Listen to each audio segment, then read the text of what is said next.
तीर्थंकरे अरहंत प्रभु वीतराग भगवान।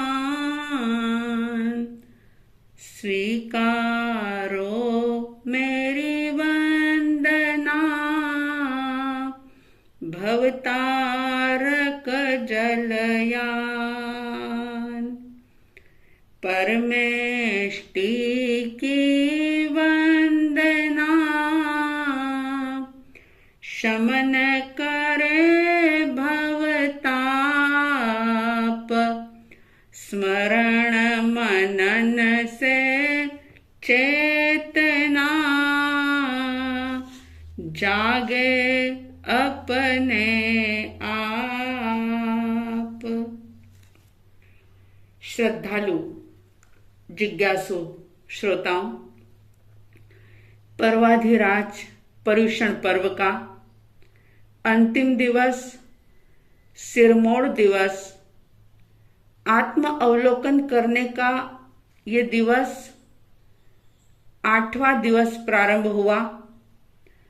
साध्वी द्वय की तरफ से आप सभी को हार्दिक हार्दिक बधाई और खूब खूब मंगल कामना कि आप सच्चिदानंद को पहचाने, आत्म आनंद का अनुभव करें, सत्य के स्वरूप को जाने और इस जीवन को, इस पर्वाधिराज पर्युषण पर्व को सफल और सार्थक करें।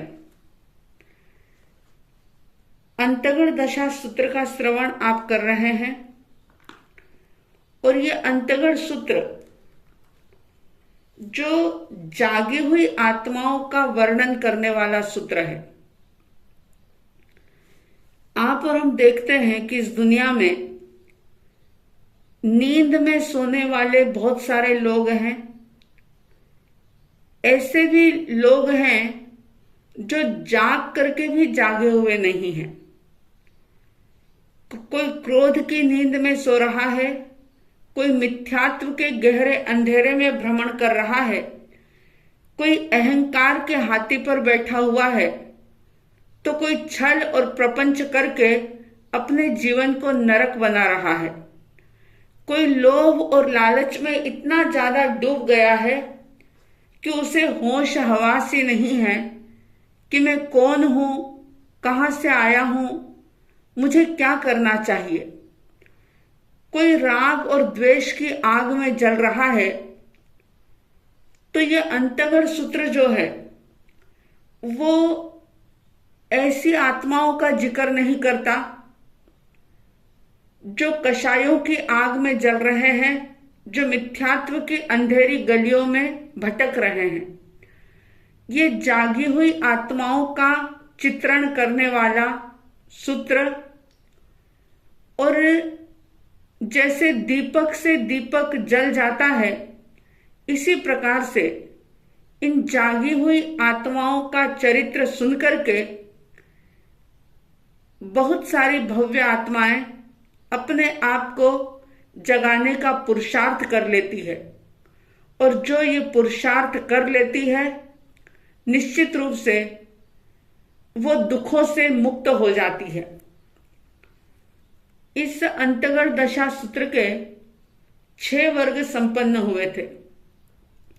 7वें वर्ग में जम्बू स्वामी जी के पूछने पर सुधर्मा स्वामी जी ने फरमाया कि हे जम्बू, इस 7वें वर्ग के 13 अध्ययन हैं और 13 अध्ययन जो कि श्रेणिक राजा की रानियों के हैं।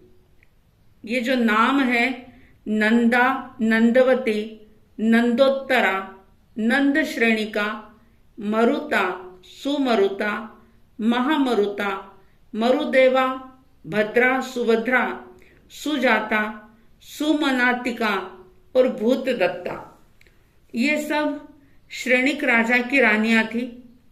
सुधर्मा स्वामी जी फरमाते हैं कि हे जम्बू, उस समय में राजगृह नाम का नगर था। उसके बाहर गुणशीलक नाम का उद्यान था और वहां पर महाप्रभावशाली ऐसे श्रेणिक राजा राज कर रहे थे। उनकी रानी का नाम नंदा था। परमात्मा महावीर पधारते हैं। धार्मिक श्रद्धालु लोग परमात्मा को वंदन करने के लिए जाते हैं। नंदा देवी ने भी जब परमात्मा के आगमन की बात सुनी तो बड़ी ही प्रसन्न होती है, संतुष्ट होती है और धर्म रथ पर बैठ करके वह भगवान को वंदन करने के लिए जाती है। प्रभु ने धर्म कथा कही, आत्मस्वरूप बताया, बोध जगाया और उस बात को सुनकर के नंदा को वैराग्य पैदा हुआ। उन्होंने श्रेणिक राजा से आज्ञा ली और प्रभु के चरणों में संयम अंगीकार किया। 11 अंगों का अध्ययन किया। 20 वर्ष तक दीक्षा पर्याय का पालन किया और अंत में संलेखना संधारा करके सिद्ध बुद्ध और मुक्त हो जाती है। इसी तरह से नंदवती आदि जो 12 और रानियां हैं, उन्होंने भी प्रभु की देशना को सुनकर के सत्य को समझा था और सत्य को समझ करके एक बार आंख खुल गई, जहर का पता लग गया, पक्का विश्वास हो गया कि ये जहर है, तो फिर कोई भी चाहे कितना भी बड़ा इनाम देने को तैयार हो, लेकिन समझदार व्यक्ति उस जहर को पी नहीं सकता। ठीक इसी तरह से इन रानियों ने भी सत्य तत्व को जान लिया था, साक्षात परमात्मा से जान लिया था। अपनी बुद्धि, अपनी सोच, अपना दिमाग बिल्कुल साइड में रखा, प्रभु की वाणी पर श्रद्धा की और ऐसी जागृति आई कि काम भोग सब उनको बहुत मुश्किल लगने लगे। उनको ऐसा लगा कि अरे हमारे जीवन का इतना समय बीत गया और अब तक हम जागे नहीं। और वैराग्य आता है, तुरंत ही परमात्मा के चरणों में जाकर के दीक्षित हो जाती हैं रानियां और तब संयम की साधना आराधना करके अंत में संलेखना संधारा करके वे सिद्ध बुद्ध और मुक्त हो जाती हैं। इस तरह से इस 7वें वर्ग के 13 अध्ययन संपन्न होते हैं और इसी के साथ 7वां वर्ग भी संपन्न होता है। देखिए, इस 7वें और 8वें वर्ग में श्रेणिक राजा की ही रानियों का वर्णन है। कई बार महिलाएं, स्त्री ये कहती है कि भाई ये तो हमारे बस की चीज नहीं है, ये तो हम नहीं कर सकते।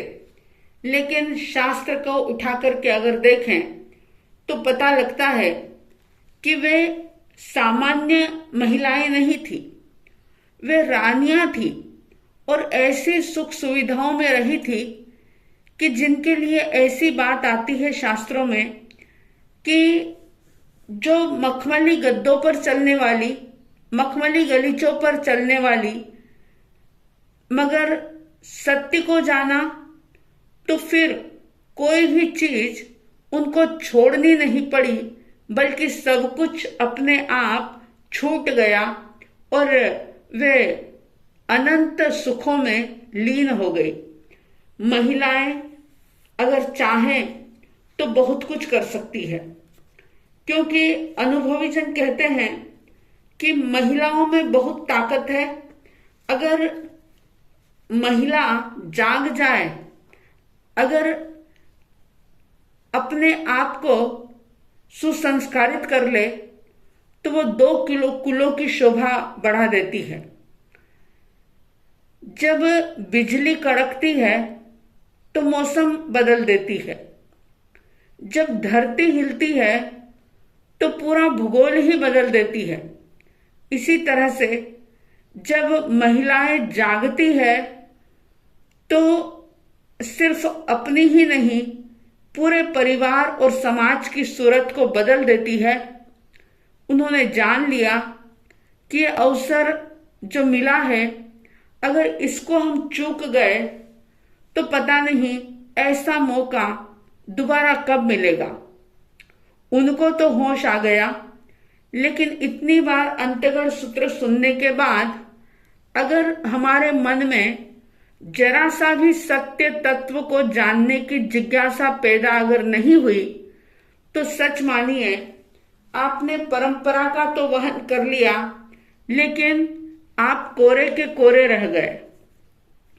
अगर कुछ पाना है, तत्व को जानने की जिज्ञासा पैदा कीजिए, और जैसे ही आपके भीतर जिज्ञासा होगी तो तत्व तो इतना सहज है, इतना सरल है कि जरूर समझ में आ जाएगा। अब 8वें वर्ग में जम्बू स्वामी जी पूछते हैं कि प्रभु, परमात्मा महावीर ने 8वें वर्ग में क्या फरमाया है, कितने अध्ययन हैं? तो सुधर्मा स्वामी जी ने कहा कि 8वां वर्ग, जिसमें परमात्मा ने 10 अध्ययन फरमाए हैं, जिनके नाम है काली, सुकाली, महाकाली, कृष्णा, सुकृष्णा, महाकृष्णा, वीरसेन कृष्णा, राम कृष्णा, पितृसेन कृष्णा और महासेन कृष्णा। इस प्रकार से ये 10 रानियां, और निर्यावलिका सूत्र में इसका भी विशद वर्णन आता है। ये सब श्रेणिक राजा की ही रानियां थी, कौणिक की माताएं थी। आपको शायद आपने कभी ये प्रसंग सुना हो कि श्रेणिक राजा ने एक सचेनक हाथी और बहुत ही सुंदर एक हार जो था वह अपने छोटे पुत्रों को दे दिया था, और कुणिक जो था उनको पूरा राज्य मिला था। और ऐसा कहते हैं कि हार और हाथी की कीमत भी आधे राज्य जितनी थी। बहुत ही सुंदर वो हार और हाथी था। जब हार और हाथी कौणिक के छोटे भाई और उनकी पत्नियों के साथ कौणिक की पत्नी ने देखा, तो वह उस पर मोहित होती है और सोचती है कि यह हार और हाथी तो मुझे मिलना चाहिए। उसने कौणिक राजा को कहा, और जब कौणिक राजा ने हार और हाथी वापस लौटाने की बात कही, तो उनके छोटे भाई हल और विहल वो कहते हैं कि भाई ये तो पिताजी के द्वारा दी गई वस्तु है, ये हम वापस क्यों देंगे।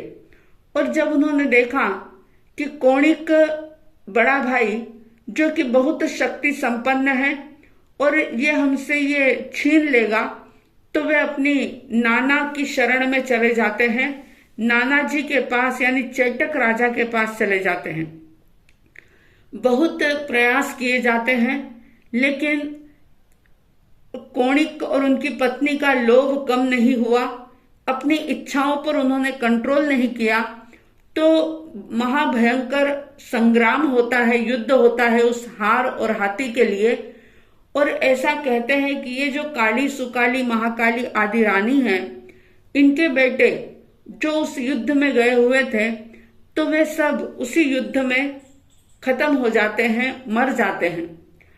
अब पुरानी बात है, ये बहुत पुराने जमाने की बात है।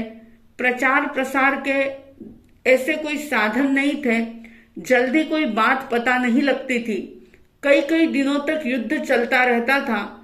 तो जब परमात्मा महावीर स्वामी जी राजगृह नगर के बाहर आए और ये रानियां दर्शन करने के लिए गई, तो इन्होंने भगवान से पूछा कि भगवान, जो हमारे पुत्र युद्ध में गए हुए हैं वो वापिस लौट कर आएंगे या नहीं। तो परमात्मा कहते हैं कि नो इणट्ठे समट्ठे, यानी यह अर्थ समर्थ नहीं। मतलब ये कि बेटे युद्ध में ही अपनी आयुष्य पूर्ण कर देंगे, वापिस नहीं आएंगे, यानी वो आयुष्य पूर्ण कर चुके हैं। जब ये बात उन माताओं को पता चली, बेटे के प्रति बड़ा मोह था, तो बड़ी विह्वल होती है, दुखी होती है। आप कल्पना ही कर सकते हैं कि जिनके जवान बेटे अगर इस प्रकार से गुजर जाते हैं तो उस माताओं पर क्या बीतती होगी। ये रानियां भी बड़ी पीड़ित हुई, परेशान हुई और दुख के कारण से इनको वैराग्य हुआ। देखिए, वैराग्य ज्ञान से भी होता है, वैराग्य वियोग से भी होता है और वैराग्य का कारण दुख भी बन जाता है। वैराग्य का निमित्त चाहे जो बन जाए, लेकिन मूल बात यह है कि वैराग्य आने पर अपने आप को तपाना, अपनी आत्मा की विशुद्धि करना और मुक्ति को प्राप्त कर लेना, ये जीवन की बहुत बड़ी उपलब्धि होती है। इन 10 रानियों को पुत्र के वियोग से वैराग्य आया और इन्होंने दीक्षा ग्रहण की। अब दीक्षा लेने के बाद अपनी गुरुनी से ये तपश्चर्या करने की आज्ञा मांगते हैं, क्योंकि ऐसा कहा जाता है कि ज्ञान, दर्शन, चारित्र और तप ये मोक्ष के मार्ग हैं। और तप जो है उसके लिए एक शब्द आता है कि तवसा धुणई कम्मम, यानी कि तप के द्वारा कर्म को धुना जाता है। धुना जाता है का मतलब यह है, आपने शायद देखा होगा कि रुई जो होती है, कॉटन, जैसे पुराने जमाने में रुई के ही गद्दे आदि बनते थे। जब उसमें कोई रज लग जाती, मिट्टी लग जाती, धूल लग जाती उस रुई के अंदर, तो उसको धुना जाता था। रुई की गंदगी को साफ करने के लिए साबुन और पानी की जरूरत नहीं होती, उसे धुनने की आवश्यकता होती है। आजकल तो ये काम मशीनों के द्वारा होने लग गया, लेकिन उस जमाने में हाथों से ही ये काम होता था। मशीन भी जो है वो कॉटन की रज को अलग कर देती है। ज्ञानीजन कहते हैं कि जैसे रुई के साथ रज लगी हुई होती है, धूल मिट्टी लगी हुई होती है, इसी तरह से अनादिकाल से कर्मों की रज, कर्मों की धूल हम सबकी आत्मा के साथ लगी हुई है और उसको शुद्ध करने का ये एक साधन है। निर्जरा के 12 भेद हैं। निर्जरा का मतलब होता है कि जो कर्म संचित किए हैं उनका खिर जाना, आत्मा से अलग हो जाना। तप के भी 12 भेद हैं।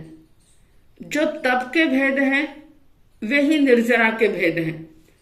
तो तप से इस आत्मा को धुना जाता है, यानी कर्म मेल को खत्म किया जाता है। और तप से तो वैसे निर्जरा भी होती है। और अगर हम बाहर के जीवन में देखें तो देखिए, ताप यानी तपना बहुत जरूरी होता है। अग्नि का ताप अगर ना हो तो भोजन खाने योग्य बन नहीं सकता। अगर कोई मिठाई बनानी है तो उसे भी, जैसे दूध की अगर मिठाई बनानी है तो दूध को भी आग पर रख करके उसका खोया बनाया जाता है, मावा बनाना पड़ता है। अग्नि में तप करके ही सोना कुंदन बनता है। अगर तपे ना तो सोने की कोई कीमत नहीं होती। जिस ईंट से आप अपना मकान बनाते हैं उन ईंटों को भी तपाया जाता है। और काले रंग की ईंट तप करके लाल रंग की हो जाती है। काली मिट्टी से बना हुआ घड़ा तप करके लाल हो जाता है। इसी तरह से साधक जो होते हैं वे भी तपश्चर्या के द्वारा अपने आप को तपा करके कुंदन हो जाते हैं।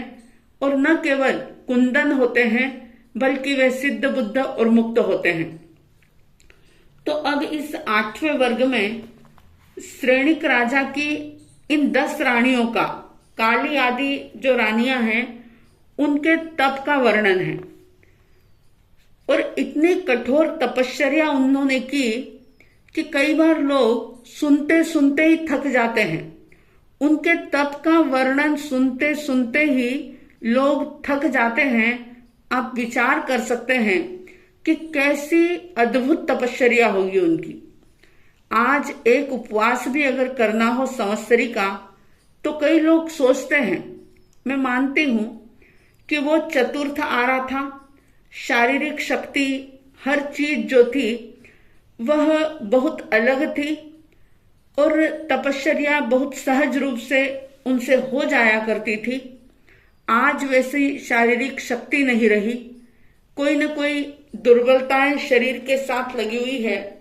लेकिन एक बात हर इंसान को याद रखना चाहिए कि सिर्फ भोजन छोड़ना ही तप नहीं है। अगर आप स्वाध्याय की रुचि रखते हैं तो स्वाध्याय करना सबसे बड़ा तप है। आप किसी का विनय करते हैं, किसी की सेवा करते हैं, आप अपने पापों का प्रायश्चित करते हैं, तो ये सारा तप है।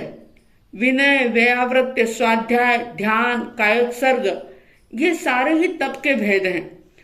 तो बाह्य तप करते हुए अगर आप अनशन ना भी कर सकें, उपवास ना कर सकें, तो उणोदरी कर सकते हैं, रस का त्याग कर सकते हैं, टेस्ट का त्याग कर सकते हैं। बिना गिला शिकवा के, बिना मीण मेख निकाले आप भोजन शांति से कर सकते हैं।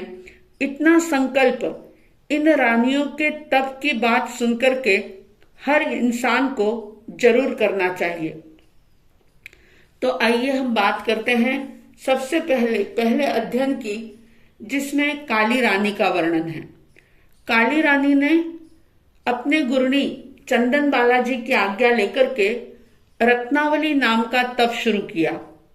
अब रत्नावली तप जो है उसकी 4 परिपाटी होती है।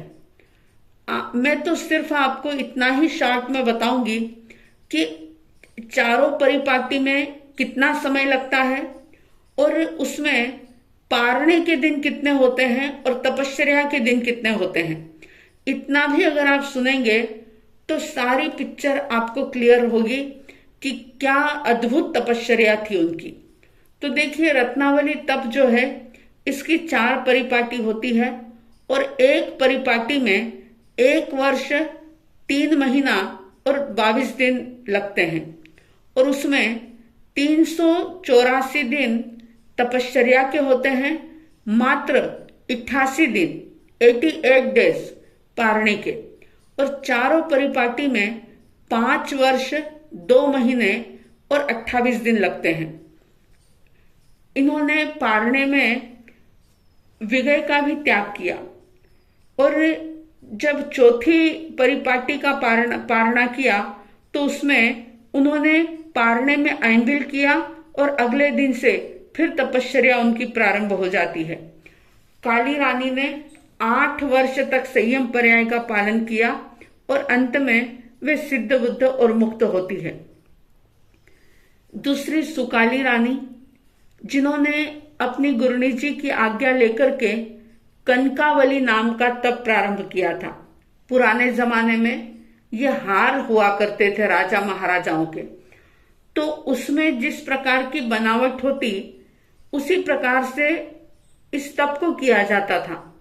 कनकावली तप जो होता था उसमें एक परिपाटी पूरी करने में 1 वर्ष 5 महीने और 12 दिन लगते हैं, जिसमें 88 डेज 88 पारणे होते हैं और 1 वर्ष 2 महीने और 14 दिन की तपश्चर्या होती है।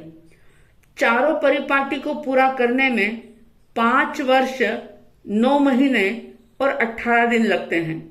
सुकाली रानी ने 9 वर्ष तक संयम पर्याय का पालन किया और अंत में वे भी सिद्ध बुद्ध और मुक्त हुई। उन्होंने न केवल भोजन छोड़ा लेकिन अपने कषायों को भी क्रश किया, अपने कर्मों को धुन दिया तपश्चर्या के द्वारा, और इसीलिए इतने कम समय में वे अपने लक्ष्य को प्राप्त कर सकी। हम जरा देखें कि हमारा कोई लक्ष्य भी क्लियर है या नहीं है। अगर बिना लक्ष्य के ऐसे ही चलते रहे तो वो भटकना होगा, मंजिल को पाना नहीं होगा। इसलिए ध्यान रखें कि आखिर जीवन का लक्ष्य निर्धारित करें। तीसरी महाकाली रानी, जिन्होंने लघु सिंह निष्क्रीडित नाम का तप किया, जिसकी एक परिपाटी में 6 महीने और 7 दिन लगते हैं, जिसमें मात्र 33 दिन पारणे के होते हैं और 5 महीने 3 दिन की तपश्चर्या होती है। चारों परिपाटी में 2 वर्ष और 28 दिन लगे। इन्होंने 10 वर्ष संयम का पालन किया और अंत में सल्लेखना संथारा करके सिद्ध बुद्ध और मुक्त होते हैं। चौथी कृष्णा देवी, जिन्होंने महासिंह निष्क्रीडित नामक तप किया था, जिसकी एक परिपाटी में 1 वर्ष 6 महीने और 18 दिन लगते हैं, जिसमें 61 पारणे हुए, 1 वर्ष 4 महीने और 17 दिन की तपश्चर्या हुई।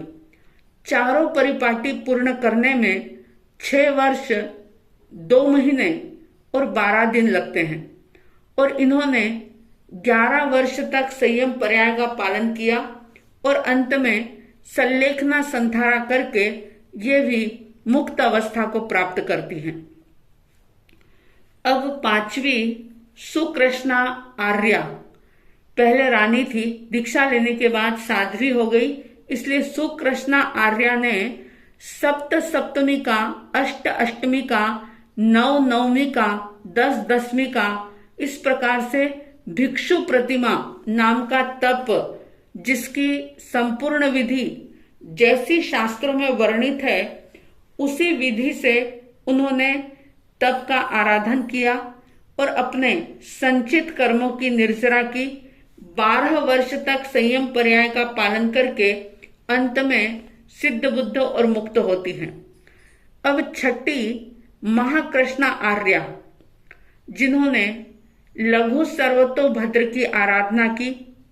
लघु सर्वतोभद्र की आराधना की एक परिपाटी में 100 दिन लगते हैं, जिसमें सिर्फ 25 पारणे होते हैं, 75 दिन की तपश्चर्या होती है और चारों परिपाटी पूर्ण करने में 1 वर्ष 1 महीना और 10 दिन लगते हैं। इन्होंने इस लघु सर्वतोभद्र को संपन्न किया। 13 वर्ष तक संयम पर्याय का पालन करके ये भी अंत में सल्लेखना संथारा करके सिद्ध बुद्ध और मुक्त होते हैं। 7वीं आर्या वीर कृष्णा, जिन्होंने महासर्वतोभद्र की आराधना की। एक परिपाटी में 8 महीने 5 दिन लगे और उसमें सिर्फ 49 डेज यानी 49 दिन के पारणे हुए। 6 महीने और 16 दिन की तपश्चर्या हुई। चारों परिपाटी पूर्ण करने में 2 वर्ष 8 महीने और 20 दिन लगे। इन्होंने 14 वर्ष तक संयम पर्याय का पालन किया और सल्लेखना संथारा करके ये भी सिद्ध बुद्ध और मुक्त अवस्था को प्राप्त होती हैं।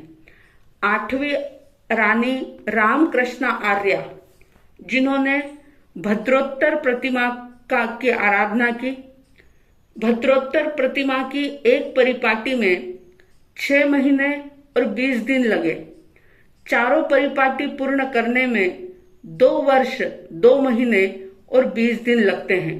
इन्होंने 15 वर्ष तक संयम पर्याय का पालन किया और अंत में सल्लेखना संथारा करके ये भी सिद्ध बुद्ध और मुक्त होते हैं।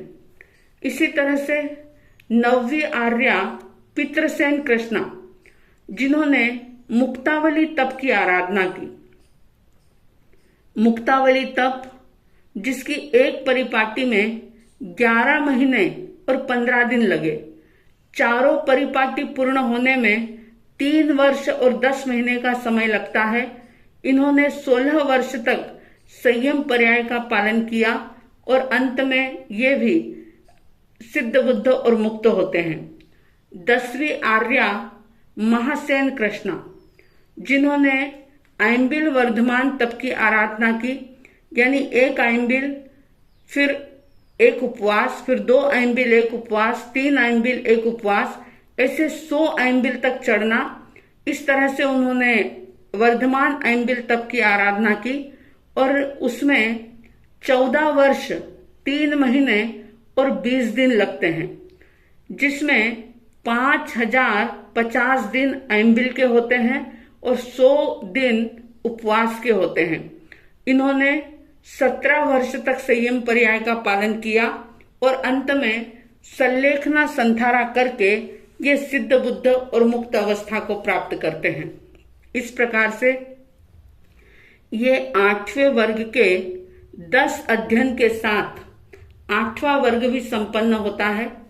और सुधर्मा स्वामी जी जम्बू स्वामी जी से कहते हैं कि हे जम्बू, मैंने जैसा परमात्मा महावीर के मुखारविंद से सुना था वैसा ही तुम्हारे सामने मैंने प्रस्तुत किया है और इस प्रकार से अंतगढ़ सूत्र जो है ये संपन्न होता है। अब अंतगढ़ सूत्र तो संपन्न हो गया, लेकिन संवत्सरी महापर्व पर इन पूरे संपूर्ण शास्त्र को सुनकर के हमने कोई न कोई संकल्प जरूर लेना है। क्षमा के भाव को जीवन में अपनाना है कि इन राज रानियों ने जब संयम ले लिया तो देखिए इनके जीवन में भी कितने कष्ट आए होंगे। आज जरा सी भी कोई तकलीफ हो, कोई कष्ट आ जाए, प्रतिकूल परिस्थिति हो तो व्यक्ति परेशान हो जाता है। लेकिन ये साधक आत्माएं जिनके जीवन में 22 परिचयों के साथ अनेक प्रकार की विकट परिस्थितियां पैदा हुई होगी, लेकिन इन्होंने अपने आत्मिक गुणों को कभी भी जाने नहीं दिया, उनका हनन नहीं होने दिया। आत्मिक गुणों की संपत्ति को हमेशा सुरक्षित रखा। दया, करुणा, क्षमा, शील, समता, ये सब इनके जीवन में भरे हुए थे और यही कारण था कि दुख आने के बावजूद भी वे दुखी नहीं हुए, पीड़ा भयंकर होने के बावजूद भी वे पीड़ित नहीं हुए, किसी के प्रति वेर विरोध का भाव नहीं रखा। अगर जरा सा भी वेर किसी के प्रति होता तो शायद वे सिद्ध अवस्था को प्राप्त नहीं कर पाते। हम सोचें कि कहीं वेर विरोध के ये कैंसर रूपी गांठें हमारे भीतर में कितनी हैं और किस किस प्रकार की है, कब कब की है, देखने की आवश्यकता है। ये संवत्सरी महापर्व आत्म अवलोकन का पर्व है और अगर शरीर का रोग ठीक हो या ना भी हो तो कोई विशेष फर्क नहीं पड़ता, क्योंकि शरीर तो वैसे भी छूटने वाला होता है। लेकिन अगर भीतर के रोग को हमने दूर नहीं किया, अगर घृणा, ईर्ष्या, क्रोध, मान, माया, लोभ, राग, द्वेष, ये सारे जो हमारे भीतर में बीमारियां कैंसर से भी महाभयानक रूप से चल रही है, अगर उनकी तरफ ध्यान नहीं दिया तो ये एक शरीर नहीं, एक जिंदगी नहीं, बल्कि जन्मों जन्म बर्बाद कर देगी। आपको पता होगा कि पार्श्व कुमार 23वें तीर्थंकर, जिन्होंने कमठ को बोध देना चाहा था, ये एक पार्श्व कुमार के मन में करुणा की भावना थी, कोई अपमान करने की बात नहीं थी। लेकिन ज्ञानी कहते हैं कि जिनके मन दूषित हो जाते हैं वे हर घटना को दूषित कर देते हैं, विकृत कर देते हैं। और कमठ ने उस बात को अपना अपमान समझ लिया और मन में कैंसर से भी भयंकर गांठ बन गई। ऐसे बहुत सारे लोग जो मौत के मुंह में पहुंच करके भी, यानी मौत उनके सामने दिखाई दे रही हो तब भी वे अपने वेर को खत्म नहीं करते। घृणा, द्वेष, नफरत, ये सब अगले जन्मों तक भी अपने साथ लेकर जाते हैं। और इसीलिए किसी व्यंग्यकार ने कहा था कि आज आदमी में इतना जहर भर गया है, आज आदमी में इतना जहर भर गया है कि देखकर विषधरों का वंश डर गया है। आज आदमी में इतना जहर भर गया है कि देखकर विषधरों का वंश डर गया है। कल रास्ते पर आप सुनेंगे कि किसी आदमी के काटने से कोई सांप मर गया है। सचमुच आज यही स्थितियां देखने में आ रही है कि मनुष्य के मन के अंदर कैंसर की किस प्रकार की गांठें, वेर की गांठें कितनी बढ़ती जा रही है। अगर इस क्षमा पर्व पर हमने अपने आप को नहीं बदला तो ये पर्व हमारे लिए कुछ भी लाभकारी नहीं हो सकता। आप इस बात को याद रखें कि क्षमा पर्व मनाया नहीं जाता बल्कि अपनाया जाता है, क्योंकि जो समारोह होते हैं वो तो मनाए जाते हैं, लेकिन जो लक्ष्य होते हैं वो पाए जाते हैं। तो हमें अपने लक्ष्य को पाने के लिए अंतगढ़ सूत्र में वर्णित आत्माओं के आदर्श को अपने सामने रखना है और जीवन में रूपांतरण करना है। अपनी शांति को बढ़ाना है, अपनी समता को बढ़ाना है, और जितनी जितनी समता और शांति बढ़ेगी उतना ही आनंद का अनुभव होगा। आप सबके भीतर शांति और समता प्रवर्धमान हो, ऐसी साध्वी द्वय की तरफ से हार्दिक हार्दिक शुभ मंगल भावनाओं के साथ जय प्रभु महावीर, जय गुरु आनंद।